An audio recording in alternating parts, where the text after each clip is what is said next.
Hello everyone, माझे नाव आहे विद्या जोशी. आजपासून आपण क्लास 10 साठी last days preparation strategy start केलेली आहे.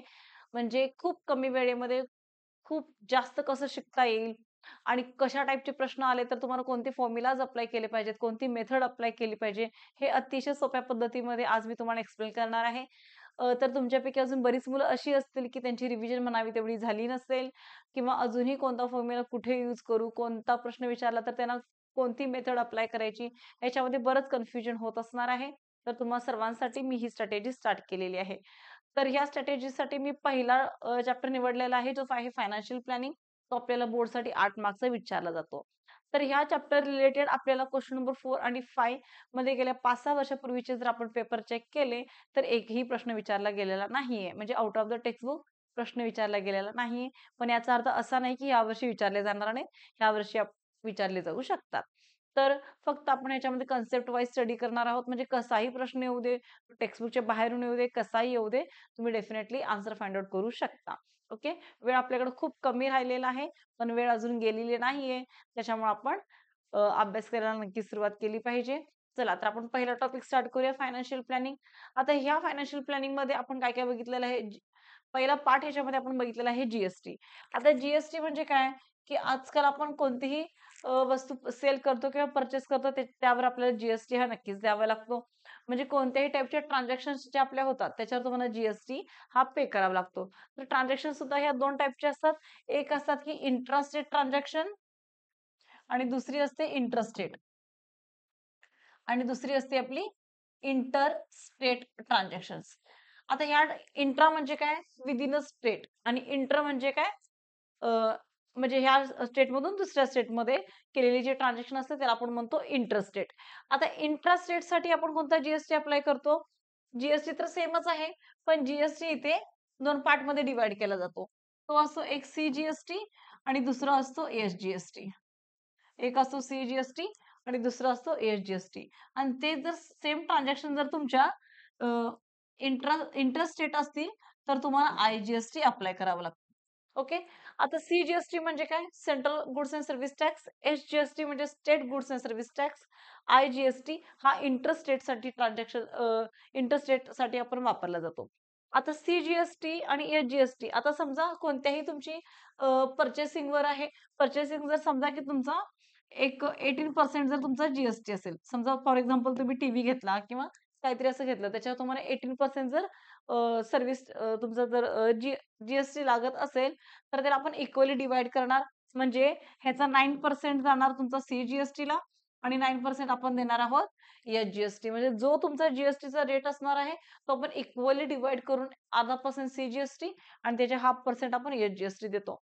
पण जेव्हा तुमचा इंटरस्टेट ट्रान्झॅक्शन असतील, तर पूर्ण कंप्लीट जो तुमचा जीएसटी असणार तो सेंट्रलला जातो. ओके. आणि हा जो जीएसटी आयजीएसटी फाइंड आउट करणे हा आपल्याला एक्झामसाठी आपल्या टेक्स्टबुकमध्ये हा रिलेटेड क्वेश्चन नाहीयेत. फक्त तुम्हाला एवढंच माहित असलं पाहिजे की आयजीएसटी म्हणजे काय आणि आयजीएसटी आपण कधी यूज करतो. आणि जर एखादा क्वेश्चन विचारला की जर विदिन अ स्टेट जर तुमचे ट्रान्झॅक्शन असेल तर तुम्ही आयजीएसटी किती पे करणार, त्यावेळी आपण तिथे लिहिणार विदिन जर ट्रान्झॅक्शन असेल तर आपण आयजीएसटी 0 पे करणार, कारण तिथे आयजीएसटी आपण पे करत नाही. विदिन अ स्टेट म्हणजे इंट्रा स्टेट, त्यावेळी आपण एसजीएसटी आणि सीजीएसटी देतो. ओके. हे आहे याचं बेसिक. त्याच्यानंतर आपण वन बाय वन एक-एक एक्झाम्पल घेत जाऊया. फर्स्ट एक्झाम्पल आपल्याला दिलेलं आहे. The tax invoice on a telecom service in a muriate shows cost of service provided bye it as ₹750. If the GST rate is 18%, find the CGST, SGST and amount of bill. आता बघा आपल्याला दिलेलं काय आहे, telecom सर्व्हिसने जी आपल्याला service provide केलेली आहे, त्याची कॉस्ट किती दिलेली आहे आपल्याला इथे? ₹750 आपल्याला कॉस्ट दिलेली आहे. बरोबर? आणि जीएसटी त्याचा किती पर्सेंट आहे? 18% जीएसटी आहे. 18% जीएसटी आहे म्हणजे तुम्हाला सीजीएसटी किती द्यावा लागेल? 9% ऑफ ₹750. 750च्या 9% इक्वल अमाउंटमध्ये आपण त्याला डिव्हाईड करणार जीएसटीला. हा त्याचा अर्धा पर्सेंट म्हणजे 9% तुम्ही देणार सीजीएसटी आणि 9% तुम्ही देणार तिथे एसजीएसटी. मग बघा कॅल्क्युलेट करा. 750चा किती होतो? 9/100 मल्टिप्लाय बाय 750. 0, 0 get cancel.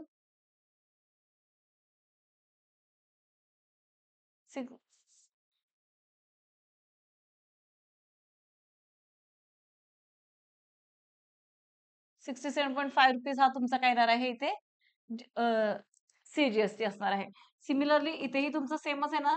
₹67.5 तुम्ही देणार आहात तुमचा एच-जी-एस-टी. आता अमाउंट ऑफ बिल म्हणजे काय? तुमचा जो बिल आहे त्याच्यावर तुमचा 9% CGST, 9% एच-जी-एस-टी म्हणजे टोटल अमाउंट ऑफ बिल तुमचा किती झाला? टॅक्सेबल तुमची अमाउंट इथे कोण आहे? 750 प्लस CGST किती आहे तुमचा?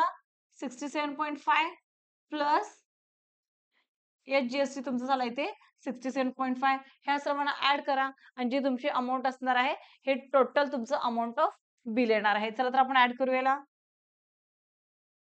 म्हणजे आपली व्हॅल्यू असणार आहे इथे ₹885. अशा टाइपचा कोणताही क्वेश्चन आला म्हणजे जर तुम्हाला सीजीएसटी विचारला असेल तर सेम ह्याच पद्धतीने तुम्ही सीजीएसटी काढाल. एचजीएसटी विचारला असेल तर सेम ह्याच पद्धतीने तुम्ही एसजीएसटी काढाल. टोटल फक्त टॅक्स विचारला असेल तर ते तुम्ही सीजीएसटी आणि एचजीएसटी ऍड कराल आणि जर आपल्याला टोटल अमाऊंट ऑफ बिल विचारलं असेल तर CGST, HGST plus taxable amount अशा पद्धतीने तुम्हाला सॉल्व्ह करावं लागेल. ओके, तर चला नेक्स्ट क्वेश्चन आपण घेऊया. नेक्स्ट क्वेश्चन दिलेला आहे find the amount of bill for the following intrastate transaction. आता इंट्रास्टेट म्हणजे कन्फ्युज नाही व्हायचं. इंट्रास्टेट याचाच अर्थ असतो ट्रान्झॅक्शन्स ह्या विदिन अ स्टेट आहेत म्हणजे एका स्टेट मधल्या ट्रान्झॅक्शन्स आहेत. ओके, तर बघा आपल्याला एमआरपी दिलेला आहे 12,000 त्याच्यावर डिस्काउंट अप्लाय झालेला आहे 30% आणि इथे सीजीएसटी दिलेला आहे आणि जेवढा सीजीएसटी असतो नक्कीच तेवढाच आपण एचजीएसटी पे करतो. म्हणजेच इथे एचजीएसटी तुमचा येणार आहे सेम 6%. ओके, सिमिलरली दुसऱ्या क्वेश्चन मध्ये बघा 15,000 एमआरपी आहे तर 20% डिस्काउंट आहे. 9% सीजीएसटी आहे म्हणजे इथे तुमचा 9% सेम एचजीएसटी असणार आहे कारण आपण सेमच अमाऊंट सीजीएसटी आणि एचजीएसटी पे करतो. सिमिलरली थर्ड केस मध्ये दिलेला आहे 10,000 आपला एमआरपी आहे 20% आपला डिस्काउंट आहे आणि 14% सीजीएसटी आहे म्हणजे नक्कीच इथे तुमचा 14% एचजीएसटी असणार आहे. ओके, आपल्याला काय सांगितलं टोटल अमाऊंट ऑफ बिल बनवायचं आहे म्हणजे पहिला तुम्ही हा सेक्शन मध्ये सॉल्व्ह कराल. ओके, नंतर हा सेक्शन मध्ये सॉल्व्ह करणार, नंतर हा आणि नंतर हा तुम्ही सेक्शन सॉल्व्ह करणार. आता पहिल्या केस मध्ये बघा काय आहे. पहिल्या केस मध्ये बघा काय दिलेलं आहे. एमआरपी आपल्याला दिलेली आहे 12,000 आणि त्याच्यावर 30% डिस्काउंट आहे म्हणजे तुमचा एमआरपी बघा इथे लिहिते मी. एमआरपी आपल्याला दिलेला आहे ₹12,000 आणि त्याच्यावर डिस्काउंट आपल्याला 30% आहे म्हणजेच तुमचं डिस्काउंट इन प्राइस किती झाला इथे 30% of discount is equal to 30% of ₹12,000 म्हणजे किती येतो बघा 12,000 च्या 30% करा किती येईल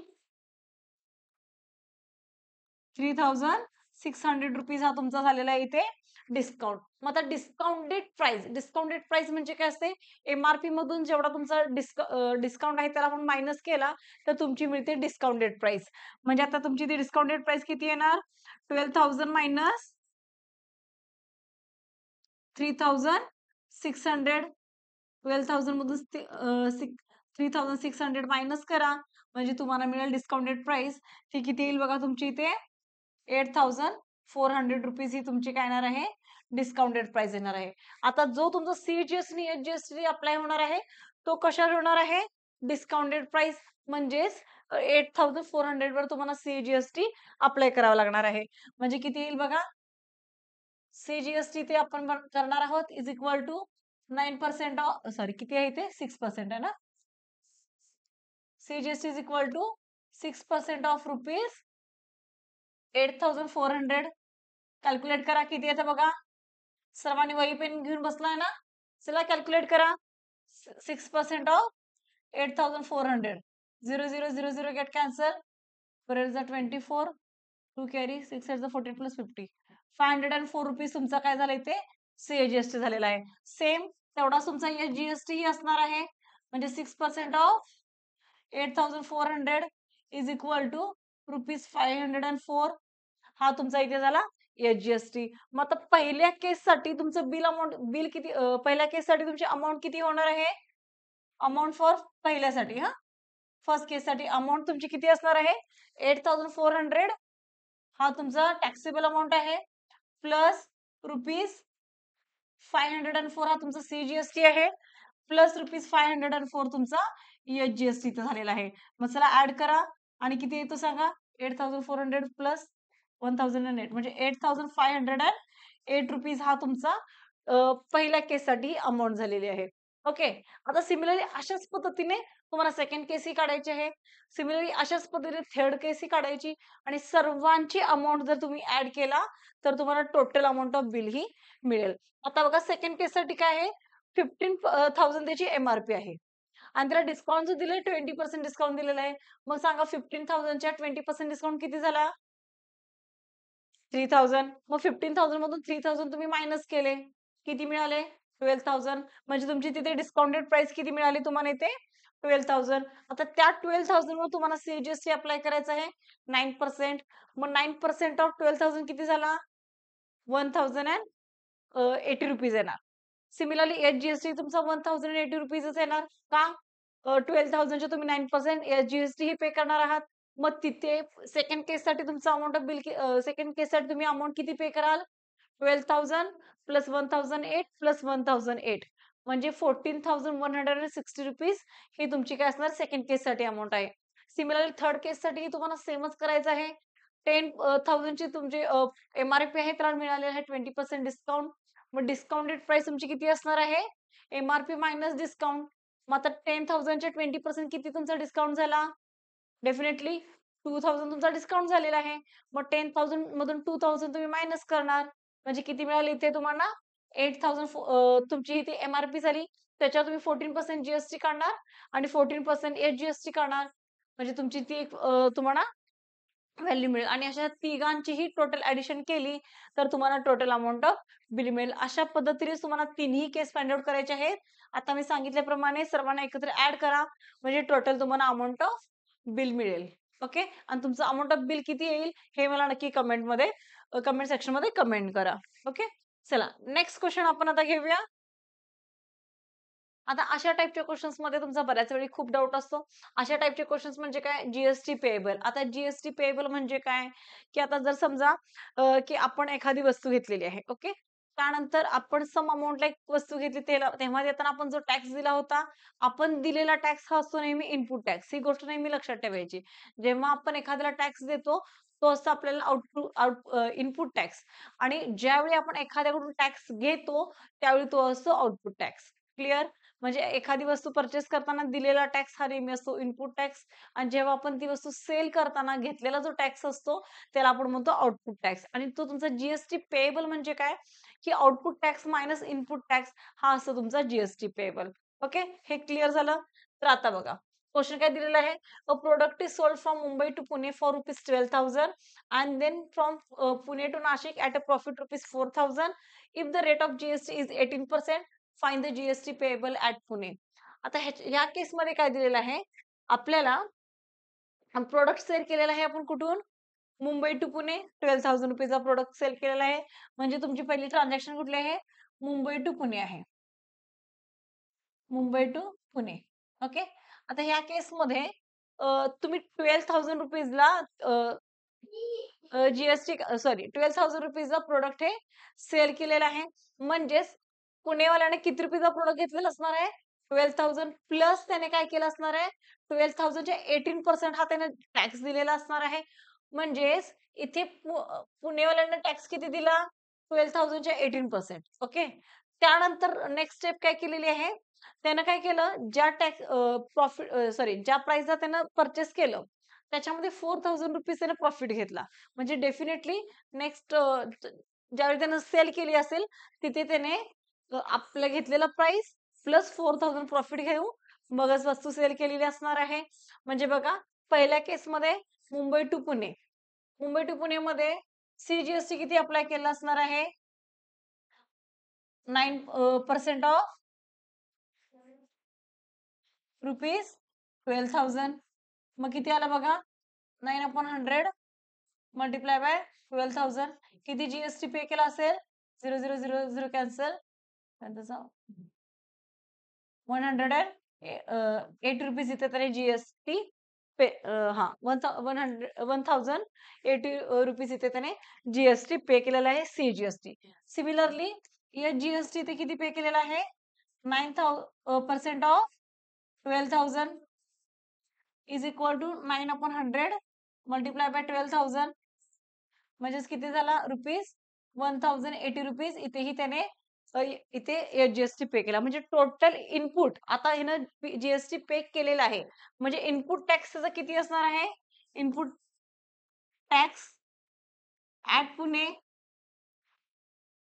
या दोघांना आपण ऍड करणार म्हणजे तुमचा सीजीएसटी प्लस एचजीएसटी 1080 प्लस 1080 जरा कॅल्क्युलेट करा किती येईल सांगा मला 2160 रुपीज ह्याने ते जीएसटी पे केला म्हणजे ही त्याची जीएसटी इनपुट असणार आहे ओके आता त्यानंतर त्यानं काय केलेलं आहे बघा बस जे प्रोडक्ट आहे त्यानं सेल केलेलं आहे ऍट प्रॉफिट 4000 म्हणजे आता ह्याची कॉस्ट प्राइस आधी आपण काढूया कॉस्ट प्राइस ऍट पुणे करूया हा ती किती झाली तुमची 12,000 प्लस 2160 का तुमचं प्राइस आणि प्लस त्याने जीएसटी देऊन वस्तू परचेस केलेली आहे म्हणजेच तुमची इथे टोटल प्राइस झाली त्याची 14,160 हे त्याची काय झाली कॉस्ट प्राइस झाली आता पुणेवाल्यानं काय प्रॉफिट घेतलेला आहे 4,000 चा मग profit made at Pune made at Pune किती झाला इज इक्वल टू रुपीज तुमचा येणार इथे 4,000 मग total selling price at Pune किती येणार म्हणजे purchase product sold from Pune म्हणजे त्याची सेलिंग प्राइस किती येणार तुमची 4,160 प्लस 4,000 का 4,000 हे त्याने प्रॉफिट केलेला आहे cost price plus profit is equal to selling price झाला म्हणजेच 18,160 रुपीज ही तुमची काय झाली इथे पुण्यावाल्याची सेलिंग प्राइस झाली म्हणजे या प्राइसला नाशिकवाल्याने काय घेतलेलं असणार आहे प्रोडक्ट परचेस केलेला आहे आता नाशिकवाला काय करणार की त्याच्यामध्ये अजून ह्या प्राइसच्या म्हणजे 18,160 ला परत 80% टॅक्स देणार आहे किती पर्सेंट 18% टॅक्स देणार म्हणजे 9% सीजीएसटी 9% एचजीएसटी आता हा टॅक्स कुणाला देणार त्यानं परचेस कुणाकडून केलेला आहे पुणेकडून केलेला आहे मग हा टॅक्स टोटल टॅक्स कुणाला देणार हा प्राइस आणि टॅक्स पुण्याला देणार म्हणजे पुण्यावरून आता काय घेतला टॅक्स घेतला पहिला त्याने टॅक्स दिला होता त्याला आपण म्हटलं इनपुट टॅक्स आता तो काय करणार आहे टॅक्स घेणार आहे कोणता टॅक्स घेणार आहे 18,160 वर 18% टॅक्स घेणार पुणे नाशिककडून ओके म्हणजे त्याचा काय झाला तो आउटपुट टॅक्स झाला आता output tax minus input tax म्हणजे जीएसटी पेएबल झाला ऍट पुणे ओके म्हणजे पुणेवाल्याने इथे पहिल्या स्टेपला काय केला टॅक्स हा दिलेला आहे ₹2160 हा त्याचा इनपुट टॅक्स आहे आता आउटपुट टॅक्स तो घेईल कुणाकडून नाशिक कडून तो टॅक्स घेईल तो त्याचा काय होणार आहे आउटपुट टॅक्स आणि आउटपुट मायनस इनपुट हा असणार आहे जीएसटी पेएबल तर तुम्ही मला ह्याचाही आन्सर कमेंट सेक्शन मध्ये सांगायचं आहे की तुमचा जीएसटी पेएबल इथे किती आलेला आहे ओके चला तर ह्याच्यामध्ये अजून आपल्याला नेक्स्ट पार्ट फायनान्शियल प्लॅनिंग मध्ये आपण नेहमी बघतो तो आहे शेअर्स अँड डिव्हिडंड मग आता तुमच्यापैकी बऱ्याच मुलांच्या ह्याच्यामध्ये तर फारच कन्फ्युजन असतं की एमव्ही म्हणजे काय एफव्ही म्हणजे काय फेस व्हॅल्यू काय असते मार्केट व्हॅल्यू काय असते मग डिव्हिडंड कसा आहे ब्रोकरेज काय आहे तर सगळ्याचं सोल्युशन आता इथे आपण बघणार आहोत तर बघा सगळ्यात आधी समजा की आता एफव्ही म्हणजे तर आपल्याला माहिती आहे फेस व्हॅल्यू एमव्ही म्हणजे आपल्याला माहिती आहे मार्केट व्हॅल्यू आता जर तुमची फेस व्हॅल्यू ही मार्केट व्हॅल्यू पेक्षा जर जास्त असेल म्हणजे एफव्ही इज ग्रेटर दॅन जर एमव्ही असेल तर आपण काय म्हणतो शेअर डिस्काउंट मध्ये आहे ओके आणि जर FV is equal to MV असेल तेव्हा आपण काय म्हणतो शेअर्स ऍट पार आणि ज्यावेळी तुमचा एमव्ही हा जास्त असतो म्हणजे तुमची मार्केट व्हॅल्यू जास्त असते फेस व्हॅल्यू पेक्षा तेव्हा आपण काय म्हणतो शेअर ऍट अ प्रीमियम हे बेसिक कॉन्सेप्ट तुम्हाला माहिती आहे ओके तर आता स्टेप बाय स्टेप आपण शिकूया की ह्याच्यामध्ये काय काय आता जर समजा एक शेअर आहे ओके त्या शेअरची एफव्ही रुपीज इथं आपल्याला दिलेली आहे 50 आणि सांगितलेलं आहे shares at premium share at premium of rupees 50 करते ऑफ रुपीज 50 ओके. मग आता मला तुम्ही सांगा, तुमचं एमव्ही किती झालंय ते मार्केट व्हॅल्यू? मार्केट व्हॅल्यू कशी आहे? आता शेअर्स प्रीमियमवर आहे, म्हणजे डेफिनेटली तुमची मार्केट व्हॅल्यू जास्त असणार आहे. म्हणजेच एफव्ही प्लस तुमचा प्रीमियम म्हणजे तुमची मार्केट व्हॅल्यू किती येणार इथे? 50 + 50 इज इक्वल टू ₹100 हा तुमचा इथे मार्केट व्हॅल्यू झालेला आहे. ओके. ही आपली एका शेअरची प्राइस झाली. आता जर सपोज मी 50 शेअर्स घेतले. ओके. म्हणजे नंबर ऑफ शेअर्स किती घेतले तिथे? 50 घेतले. नंबर ऑफ शेअर्स किती घेतले? Is equal to is equal to 50 shares मी घेतलेले आहे. तर आता टोटल इन्व्हेस्टमेंट किती झाली? सम इन्व्हेस्टमेंट म्हणतो आपण त्याला. ती किती असणार आहे? Number of shares sum of investment आपली किती झाली आहे? 100 मल्टिप्लाय बाय 50 कारण MV market value multiply by number of shares म्हणजे तुमची असते sum investment is equal to आपल्याला येणार ₹5,000 ही आपली काय झालेली आहे? शेअर्स सम इन्व्हेस्टमेंट झालेली आहे. ओके. आता आपल्याला ना डिव्हिडंड मिळालेला आहे आणि डिव्हिडंड हा आपल्याला नेहमी कशावर मिळतो? फेस व्हॅल्यूवर होतो. आता डिव्हिडंड कोण देतं आपल्याला? कंपनी देते. ज्या कंपनीचे शेअर्स असतात ती कंपनी आपल्याला डिव्हिडंड देते. कशावर डिव्हिडंड देते? नेहमी फेस व्हॅल्यूवर आपल्याला डिव्हिडंड मिळतो. आता मला इथे 10% डिव्हिडंड मिळालेला आहे. किती मिळालेला आहे? डिव्हिडंड जो मिळालेला आहे 10% पर शेअर आपल्याला डिव्हिडंड मिळालेला आहे. म्हणजे मला टोटल डिव्हिडंड इन्कम माझं किती झालं असेल? डिव्हिडंड इन्कम किती झालं असणार आहे? आता मला जो डिव्हिडंड इन्कम जो माझा असणार आहे, जो डिव्हिडंड रिसिव्हड झालेला आहे मला, डिव्हिडंड आपल्याला नेहमी फेस व्हॅल्यूवर मिळतो. म्हणजेच माझा इथे डिव्हिडंड किती रुपीज मला टोटल इन्कम मिळाली असणार आहेत? 10% ऑफ 50 म्हणजेच पर शेअर मला ₹5 मिळाले. ओके. हा डिव्हिडंड इन्कम पर शेअर झालेला आहे हां. मग आता टोटल डिव्हिडंड मला किती मिळाला? टोटल डिव्हिडंड रिसिव्हड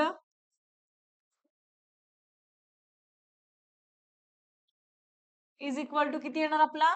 आता नंबर ऑफ शेअर्स माझे किती आहेत? 50 आहेत. म्हणजे 5 मल्टिप्लाय बाय 50 आपल्याला मिळाले ते ₹250 मला इथे काय झालेलं आहे? डिव्हिडंड मिळालेला आहे. समजला? डिव्हिडंड कसा काढला? आता rate of returns. Rate of returns म्हणजे काय असतो? मला बघा डिव्हिडंड मला एवढा मिळालेला आहे. आता मला बघायचं की रेट ऑफ रिटर्न्स मला किती मिळाला.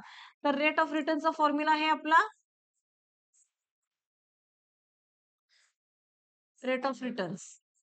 ह्याचा फॉर्म्युला आहे आपला डिव्हिडंड इन्कम किंवा dividend received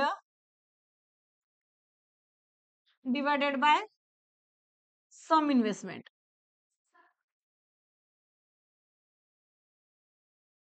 divided by sum investment multiply by 100 म्हणजे किती येतं बघा? डिव्हिडंड इन्कम तुमचा किती झालेला आहे? ₹250 तुम्हाला मिळालेला आहे. टोटल तुम्ही किती इन्व्हेस्ट केलेली आहे? 5,000 इन्व्हेस्टमेंट केलेली आहे. मल्टिप्लाय बाय 100 करा. म्हणजे तुम्हाला मिळेल डिव्हिडंड इन्कम.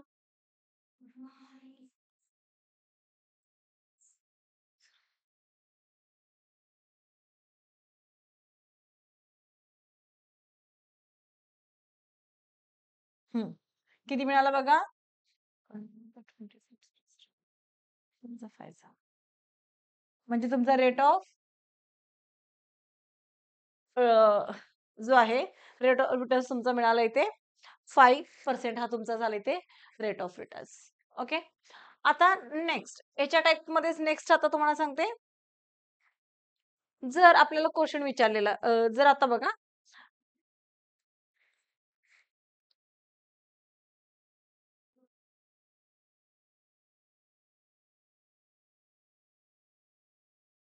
तर ह्यामध्येच नेक्स्ट एमव्ही झाला. आता मला ब्रोकरेज द्यायचं आहे. ओके. डिव्हिडंड हा आपल्याला नेहमी कशावर मिळतो? फेस व्हॅल्यूवर मिळतो. आता मला ब्रोकरेज पे करायचं आहे.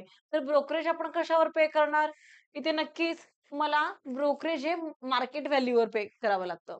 ब्रोकरेज आपण कशावर देतो? मार्केट व्हॅल्यूवर देतो. मग आता इथे समजा की मला ब्रोकरेज द्यायचं आहे 0.5% किंवा 0.2% काही द्या. इज इक्वल टू 0.2% आपल्याला पर शेअर ब्रोकरेज द्यायचं आहे. आणि त्याचबरोबर मला 18% जीएसटी ही द्यायचं आहे ऑन ब्रोकरेज आणि 18% जीएसटी ऑन ब्रोकरेज सुद्धा मला पे करायचं आहे. मग आता किती रुपये द्यावे लागेल बघा. ब्रोकरेज मला किती आहे? 0.2%. आता पर शेअर मला द्यायचं आहे आणि ब्रोकरेज हा नेहमी आपण मार्केट व्हॅल्यूवरच देतो. म्हणजे आता इथे माझी मार्केट व्हॅल्यू किती रुपये झाली होती ते ₹100 झालेली आहे. म्हणजेच तुम्हाला ब्रोकरेज किती द्यावं लागणार आहे इथे? ब्रोकरेज पर शेअर किती द्यावं लागेल? Is equal to 0.2% of MV. किती पर्सेंट द्यावं लागणार आहे? 0.2% ऑफ MV म्हणजे 0.2 डिवायडेड बाय 100.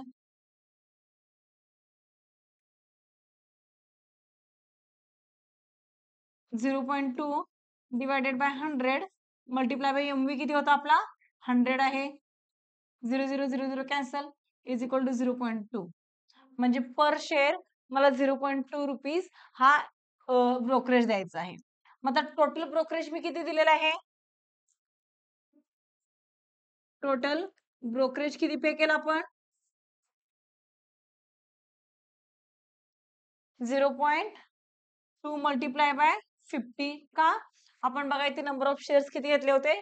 50 घेतले होते. त्याच्यामुळे मी नंबर किती दिला? 50 दिला. म्हणजेच किती येईल बघा? 10 रुपीज आपल्याला इथे ब्रोकरेज आपल्याला पे करावं लागणार आहे. ओके. आता ह्या ब्रोकरेजवर मला टोटल 18% जीएसटी अप्लाय करायचा आहे. म्हणजेच 10% चा 18% किती आला बघा?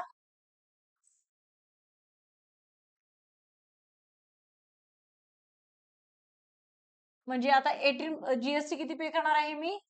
GST is equal to 18% of 10 बरोबर? 18% आपल्याला जीएसटी पे करायचं आहे. याच्यामध्ये पण सेम असतं. सीजीएसटी आपण 9% देतो आणि या जीएसटी ही आपण इथे 9% देतो. म्हणजे 18/100 multiply by 10 0 cancel is equal to 1/8 म्हणजे आपल्याला टोटल 1.8 रुपीज इथे जीएसटी पे करायचं आहे. ओके. अशा पद्धतीने आपण ह्या टाइपचे आपल्याला क्वेश्चन्स इथे सॉल्व्ह करायला लागतात. म्हणजे आता आपल्याला शेअर किती रुपयाचा पडले टोटल? आपलं बघा सम इन्व्हेस्टमेंट आपला नंबर ऑफ शेअर्स त्याच्यावर तुम्ही जीएसटी अप्लाय करणार आहे 1.5 आणि मार्केट व्हॅल्यू म्हणजे आता तुम्हाला शेअर्स साठी तुम्ही किती टोटल रुपीज पे केले आहे तिथे 100 मार्केट व्हॅल्यू प्लस 1.8 तुमचा जीएसटी आणि प्लस तुमचा ब्रोकरेज टोटल ब्रोकरेज इथे आला 10 असा तुमचा टोटल आपल्याला पैसे तिथे द्यावे लागलेले आहेत. अशा टाइपचे क्वेश्चन्स येतात. खूप इझी आहे. फक्त मेथड आपल्याला लक्षात ठेवायची आहे. नेहमी लक्षात ठेवायचा face value, market value, number of shares म्हणजे काय, सम इन्व्हेस्टमेंट काय असते, डिव्हिडंड कशावर आपण घेतो. डिव्हिडंड आपल्याला नेहमी फेस व्हॅल्यूवर असतो. ब्रोकरेज आपण नेहमी मार्केट व्हॅल्यूवर देतो. अशामध्ये कोणताही क्वेश्चन आला तर सेम हेच मेथड वापरायचे आहे. एवढेच फॉर्म्युले वापरायचे आहेत आणि अशा पद्धतीनेच सॉल्व्ह करायचं आहे. तर आजचा व्हिडिओ जर तुम्हाला आवडला असेल तर नक्कीच तुम्ही लाईक करू शकता आणि नेक्स्ट व्हिडिओ कोणत्या चॅप्टरवर तुम्हाला हवा आहे तेही तुम्ही मला कमेंट सेक्शनमध्ये कमेंट करून नक्की सांगू शकता. त्याच्यावर मी लवकरात लवकर तुमच्यासाठी व्हिडिओ नक्कीच अपलोड करेल. ओके. Thank you.